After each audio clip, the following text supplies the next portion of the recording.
누가복음 9장 51절부터 62절 말씀 마음을 집중하시고 함께 읽어보십니다.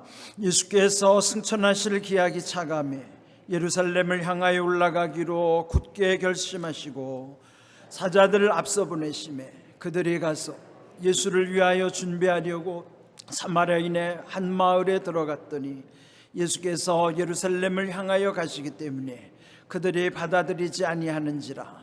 제자 야고보와 요한이 이를 보고 이르되 주여 우리가 불을 명하여 하늘로부터 내려 저들을 멸하라 하시기를 원하시나이까? 예수께서 돌아보시며 꾸짖으시고 함께 다른 마을로 가시니라. 길 가실 때에 어떤 사람이 여짜오되 어디로 가시든지 나는 따르리이다. 예수께서 이르시되 여우도 굴이 있고 공중에 새도 집이 있으되 인자는 머리 둘 곳이 없도다 하시고 또 다른 사람에게 나를 따르라 하시니 그가 이르되 나로 먼저 가서 내 아버지를 장사하게 허락하옵소서. 이르시되 죽은 자들로 자기의 죽은 자들을 장사하게 하시고 너는 가서 하나님의 나라를 전파하라 하시고 또 다른 사람이 이르되 주여 내가 주를 따르겠나이다마는 나로 먼저 내 가족을 작별하게 허락하옵소서. 예수께서 이르시되 손에 쟁기를 잡고 뒤를 돌아보는 자는 하나님의 나라에 합당하지 아니하니라 하시니라. 아멘. 작곡하신 최희준 가수가 불렀던 하숙생이라고 하는 노래를 좋아하시는 분들이 많으실 거예요. 그 하숙생 가사가 이렇게 시작합니다. 인생은 나그네 길 어디서 왔다가 어디로 가는가. 2절은 인생은 벌거숭이 빈손으로 왔다가 빈손으로 가는가. 대중가요지만 우리 인생을 아주 적절하게 표현한 내용이라고 생각을 합니다.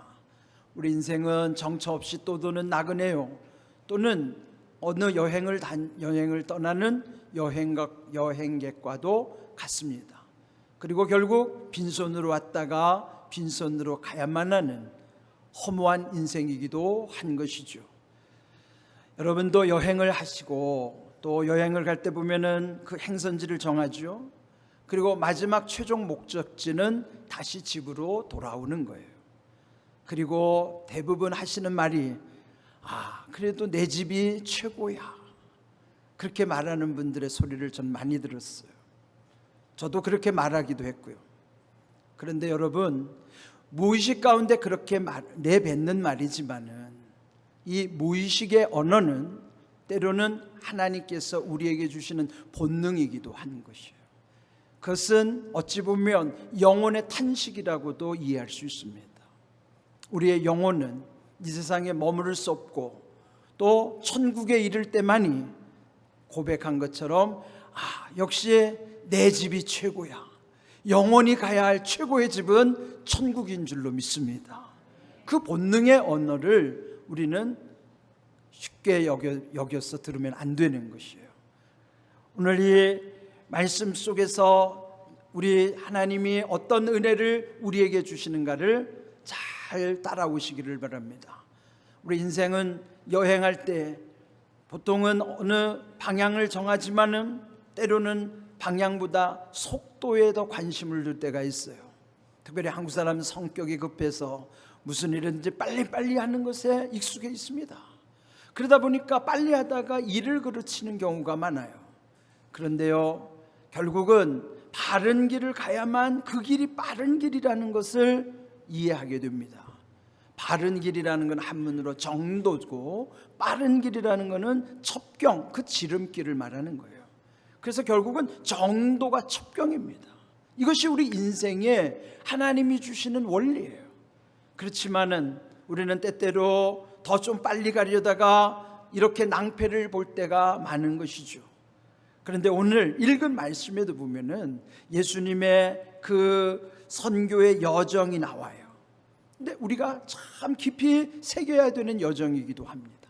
성경이 기록한 거는 우연히 기록한 게 아니라 예수님의 그 행적을 따라가면서 거기에서 말씀하시는 우리 인생에게 주시는 교훈이 담겨 있는 것입니다.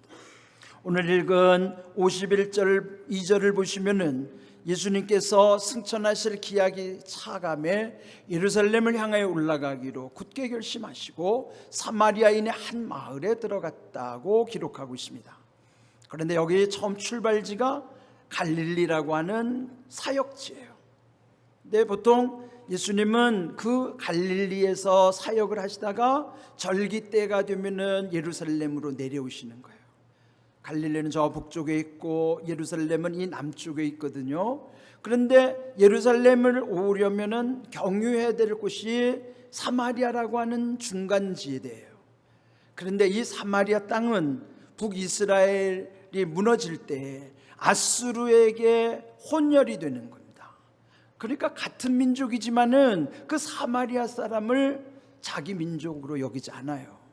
혼혈이 됐기 때문에 오히려 이방인들보다도 더 더럽게 여기고, 그래서 경건한 유대인들은 북쪽으로 여행할 때는 돌아서 다니는 거예요. 우회의 길을 찾아가는 것이죠. 그런데도 예수님은 우회하지 아니하시고 항상 사마리아를 관통해서 예루살렘에 오시는 거예요. 그 이유가 있는 것이죠.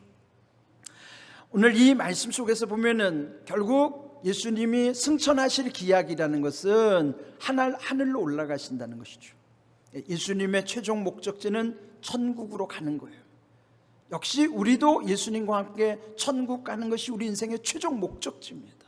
그런데 여기서 보면은 사마리아라고 하는 선교 지역과 예루살렘이라고 하면 이미 하나님을 잘 섬긴다고 하는 그들이 사는 곳, 그런데 다 문제가 있는 곳이에요. 그래 결국 예루살렘에서 십자가에서 죽으시고 부활하신 다음에 또 하늘로 승천하시는 것입니다. 그래서 갈릴리, 사마리아, 예루살렘을 거쳐서 승천하신 후 천국으로 가시는 것이 오늘 우리들의 살아가는 인생의 동선과도 유사하다 하는 것이죠. 우리가 이 땅에서 어느 지역을 경유하든지 결국 최종 목적지는 같아야 돼요. 우리도 예수님과 함께 천국에 이르러야만 하는 것이에요. 그래서 오늘 이 동선 가운데서 우리가 어디를 향해야 살아가는가? 그래서 오늘 제목을 하나님 나라를 향하여라고 정한 것이에요. 그 까닭은 51절 52절에 예루살렘을 향하여라는 말이 있지만은 결국 60절 62절 끝에 가면은 하나님의 나라에 대한 것으로 주목하고 계시기 때문이에요. 그러므로 우리 모두는 하나님의 나라를 향하여 마침내 천국에 이르는 것, 이것이 우리의 모든 인생의 목적이 되어야 하는 것이죠. 그런데 오늘 이 말씀 속에 보면 우리가 어떤 길을 갈 때에 거기에서 사람을 만나기도 하고 어떤 사건, 일을 만나기도 하는 것이요. 네, 여러분 잘 생각해 보세요. 우리가 사람을 대하는 태도, 또 일을 대하는 태도는 명확해야 되는 거예요. 자, 그렇다면 오늘 이 사마리아 지역에 이르렀을 때에 그들이 상처가 많기 때문에 예루살렘으로 향하는 예수님 일행을 보고 별로 반기지 않았습니다. 아주 무시하고 또 아주 이 예수님 일행이 볼 때는 그들이 태도에 너무나 또 마음에 또 충격을 받은 것이죠. 자, 그래서 오늘 이 말씀 54절에 보면은요, 길에서 만난 그 사건을 보고 이 예수님의 두 제자가 예수님께 간청하는 내용이 나와요. 제자 야고보와 요한은 형제간이에요. 근데 예수님께 청하기를 우리가 불을 명하여 하늘로부터 내려서 저들을 멸하라 하기를 원하시나이까? 이 말을 쉽게 말하면 저 괘씸한 놈들을 불로 다 태워버리십시다, 이런 뜻이거든요. 예? 여러분 얼마나 악한 생각입니까? 그런데 반대로 얼마나 또 마음에 이 분노가 일어났으면은 저렇게 말할까 또 생각할 수 있는 것이죠. 여러분 우리 마음에 상처가 있거나 이렇게 분노가 생기면요 말이 거칠어질 수밖에 없어요. 또 행동도 마찬가지죠. 자, 그럴 때 우리가 늘 생각해야 되는 것은 예수님은 그러면 어떻게 이런 사람들을 만날 때 사람을 대하는 태도가 어떠했는가, 거기에서 문제 해결의 지혜를 얻어야 되는 거예요. 그 다음 56절을 보시면 예수께서 돌아보시며 꾸짖으시고 함께 다른 마을로 가셨다, 그렇게 기록하고 있는 것이에요. 그 사마리아의 또 다른 마을로 간들 거기서 환영받겠습니까? 역시 거기도 마찬가지일 거예요. 그러나 저들에게 불을 내립시다고 하는 그 제자들의 말에 동조한 것이 아니라 오히려 돌아보셨다. 여러분, 어떤 일을 만날 때 자기를 돌아볼 줄 아는 사람은 지혜로운 사람이죠. 그리고 그렇게 잘못 말하는 제자들을 책망하시고, 더 중요한 것은 함께 또 다른 마을로 가셨다 하는 것이죠.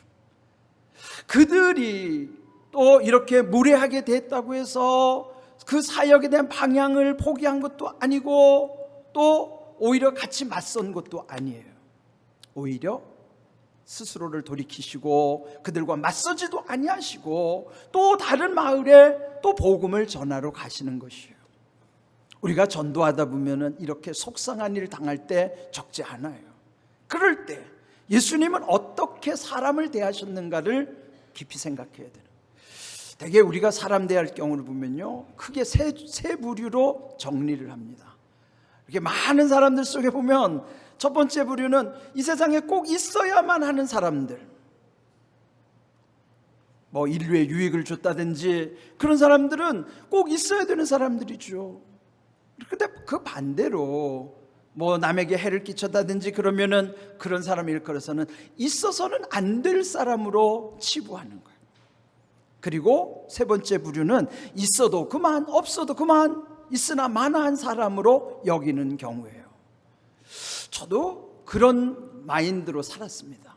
그런데 어느 날 기도하다가 깜짝 놀랐어요. 하나님 아버지의 마음으로 생각하니까 하나님 아버지에게는 있어야 될 사람 없어야 될 사람 있으나 마나한 사람으로 분류할 수가 없는 거예요. 오직 아버지 마음은 다 소중한 영혼인 거예요. 그런데 우리는 우리끼리 나누는 거예요. 그렇다면 나는 도대체 있어야 할 사람입니까? 없어야 할 사람입니까? 있으나 마나한 사람입니까? 우리는 우리들끼리 서로를 이렇게 분류하고 있다고요. 그런데 하나님 아버지의 마음은 다 한 영혼이 천하보다 귀할 뿐입니다.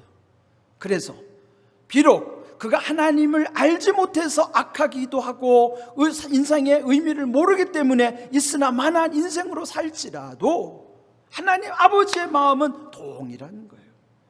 그도 나도 하나님의 형상대로 지음받은 다 소중한 한 영혼을 천하보다 귀히 여기시는 하나님의 사랑으로 살아가는 사람들이에요.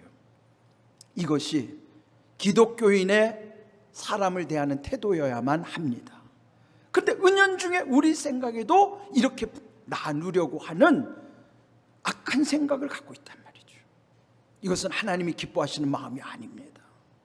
하나님은 한 영혼을 천하보다 귀히 여기신다는 사실을 잊으면 안 되는 거예요. 우리가 왜 전도를 해야 되는가?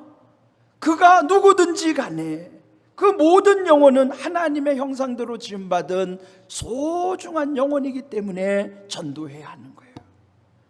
그래서 먼저 사람을 대하는 태도를 예수님께 배워야 한다 하는 것이죠. 두 번째, 어떤 일을 대하는 태도에서는 예수님이 어떻게 하셨는가 배워야 됩니다. 오늘 여기 57절 이하에 보면은 길을 가실 때 여러 사람들을 만나는 장면이 나옵니다. 그런데 여러 사람을 만나면서 특별히 60절에 보시면은 죽은 자들로 자기의 죽은 자들을 장사하게 하고 너는 가서 하나님의 나라를 전파하라 명하시는 거예요. 여기 보면 지금 자기 아버지 돌아가셔가지고 내가 장사 지낸 다음에 예수님 따라가겠습니다 이렇게 말하는 사람에게 지금 예수님이 하시는 말씀이에요. 그러면 우리 입장에서 이해가 안 되잖아요. 아니 우리 집에 지금 아버님이 돌아가셨는데 장례를 먼저 해야지 어떻게 그 죽은 자들로 하여금 장사 지내게 하고 나는 하나님 나라 복음 전파라고, 이 말씀 어떻게 받아들일 것인가? 그런데 여기는요 귀한 것 여러분 깨달으셔야 돼요. 이미 죽으면요 끝난 거예요. 살아있을 때 하나님의 나라가 전해져야 되는 거예요. 대개 돌아가신 다음에 그 장례를 기독교식으로 해야 되느냐 유교식으로 해야 되느냐 무엇으로 해야 되느냐, 저는 의미 없다고 생각합니다. 죽은 다음에 기독교식으로 하면은 지옥 갈 사람 천국 가나요? 그러면 불교식으로 하면은 천국 갈 사람이 지옥 가나요? 그건 아니에요. 죽으면 소용없는 거예요. 기회를 놓치기 전에 복음을 전해야 되는 게 답입니다. 그래서 예수님은 하나님 나라를 전파하라, 하나님 나라가 우선임을 말씀해 주시는 거예요. 두 번째, 또 62절에 보면은 손에 쟁기를 잡고 뒤를 돌아보는 자는 하나님의 나라에 합당하지 아니하니라 그랬어요. 여기도 보면은 가서 가족들과 작별할 시간을 갖고 그 다음에 오겠습니다, 이렇게 말하는 사람에게 주신 말씀. 근데 예수님은 그 가장 우선순위를 어디에 놓았는가 하면 하나님 나라에 우선순위를 두는 거예요. 그러면 우리가 지금 살아가는 것이 하나님의 나라를 향하는 것은 늘 앞을 향해서 가는 거예요, 또 미래를 향해서 살아가는 거예요.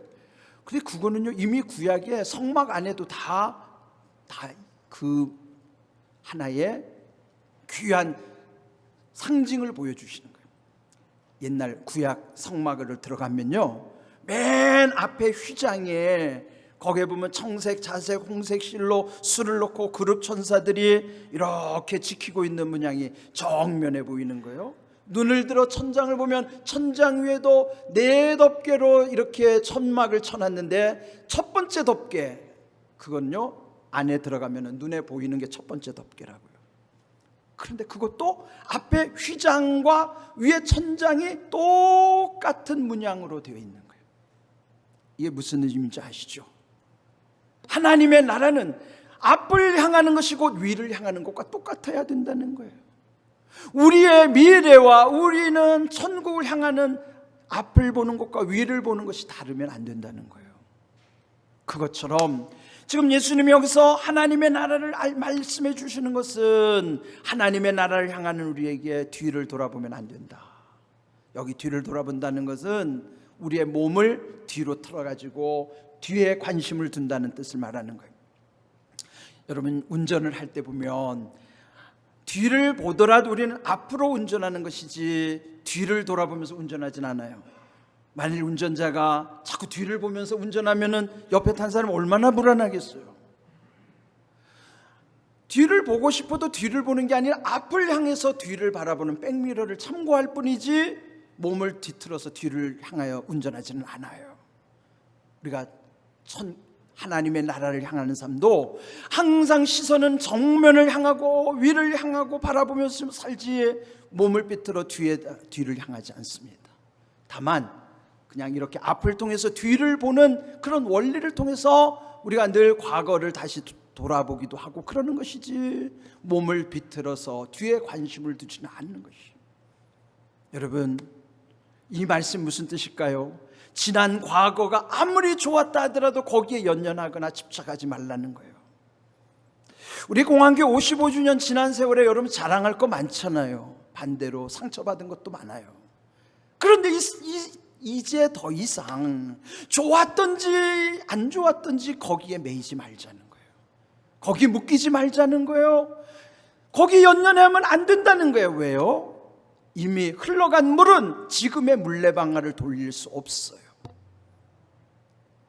그런데 자꾸 옛날 얘기하면 안 됩니다. 옛날 어느 목사님 때는 어땠고 그때 누구는 뭐 했는데 그거 말하면 지금 무슨 소용이 있을까요? 우리는 예수님 말씀하신 것처럼 하나님의 나라를 향하는 사람은 이미 쟁기를 잡고 앞으로 가는 것이지 뒤를 돌아보는 사람이 아닌 것이에요. 그래서 여기서 우리에게 말씀해 주시는 내용이 중요한 것입니다.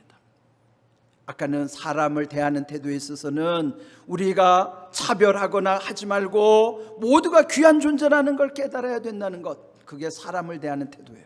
두 번째, 일을 대하는 태도에 있어서는요, 예수님이 여기서 명확하게 말씀해 주신 것처럼 해야 할 것, 하지 말아야 할 것을 분별하고 그 다음에 해도 되고 안 해도 되는 선택의 문제, 이 세 가지를 잘 분별할 수 있어야 돼요.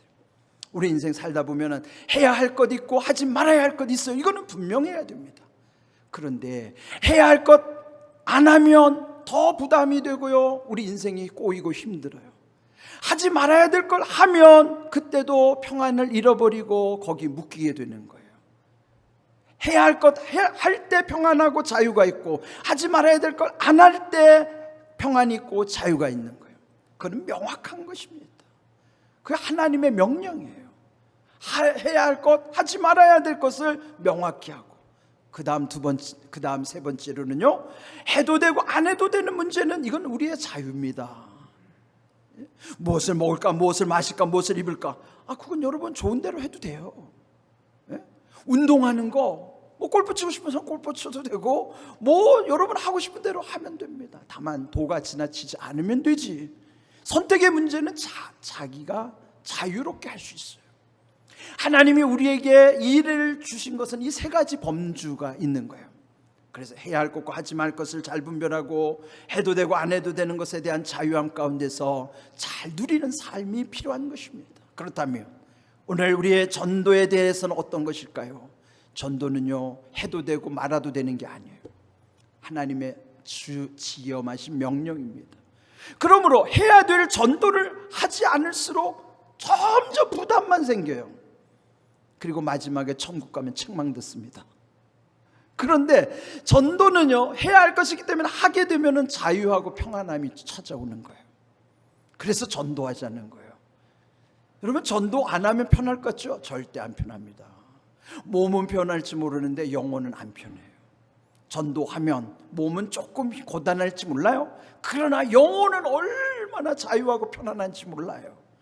그게 영혼이 참 평안과 자유를 누리는 것이 그게 진짜란 말이죠.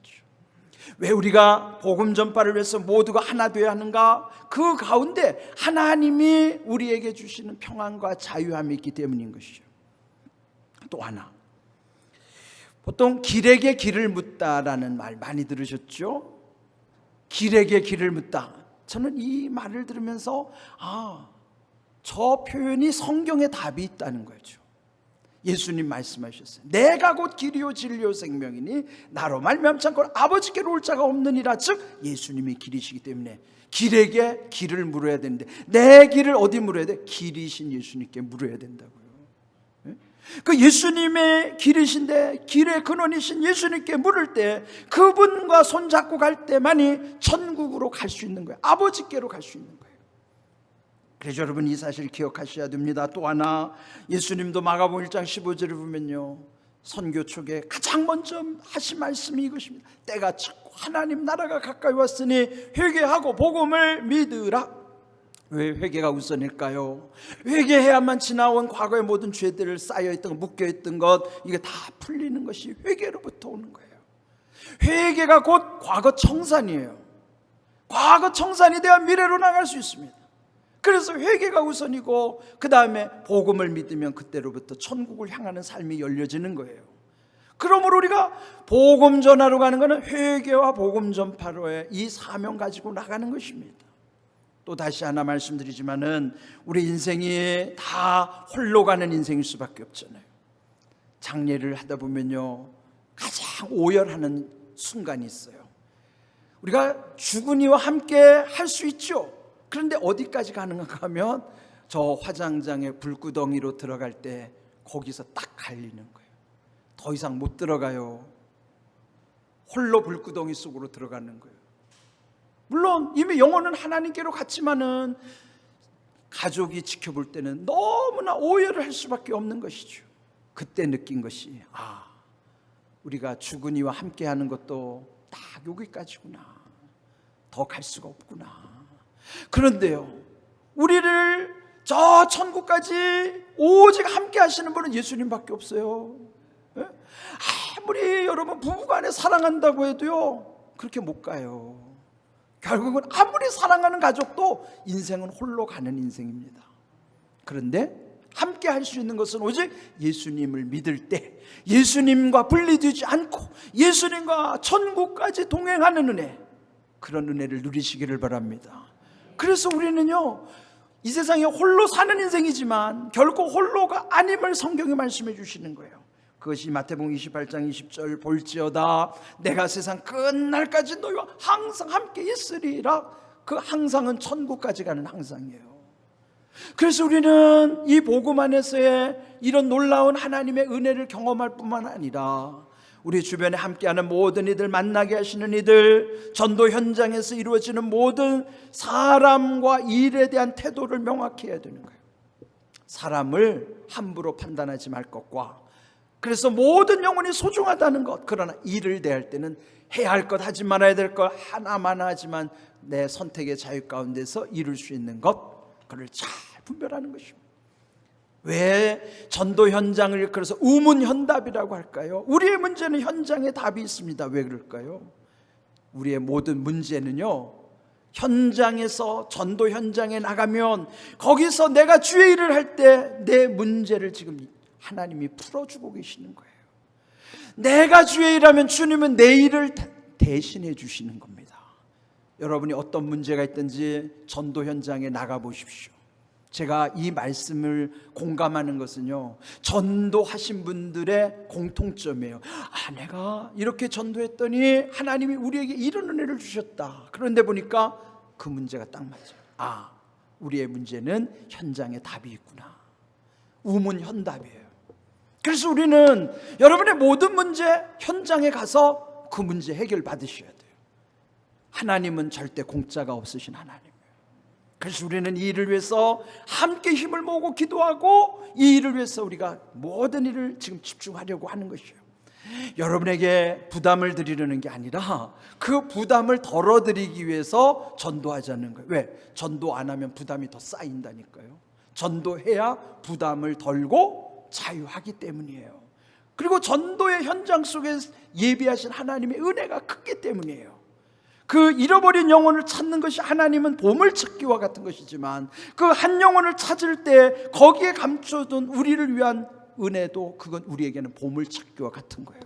하나님도 보물찾기, 우리도 보물찾기예요. 그곳이 바로 전도의 현장입니다. 오늘 이 매일공감 전도단을 우리가 함께 발족했어요. 그런데 제가 예전하고 방식을 달리 취한 거예요.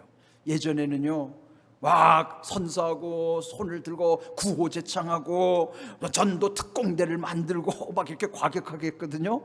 근데 저는 그런 거 방식을 다 버렸어요. 자유하게 하는 거예요. 누구든지 즐기자. 한번 따라해볼까요? 즐기자. 그 뭐의 약자인 줄 아세요? 즐거워하라, 기뻐하라, 자유하라의 줄임말이 즐기자예요. 예? 우리 전도 현장에 억지로 나가는 거 아니에요? 즐기자의 정신으로 나가는 거예요. 즐거워하라, 기뻐하라, 자유하라, 앞자를 따서 즐기자예요. 그 믿음 가지고 나가는 거예요. 우리 모두가 이 하나님의 말씀에 순종하고 나갈 때에 우리에게 주시는 놀라운 은혜가 있음을 믿고 여러분 모두 함께 기도하고 이렇게 기쁨으로 참여하시기를 주님의 이름으로 축복합니다.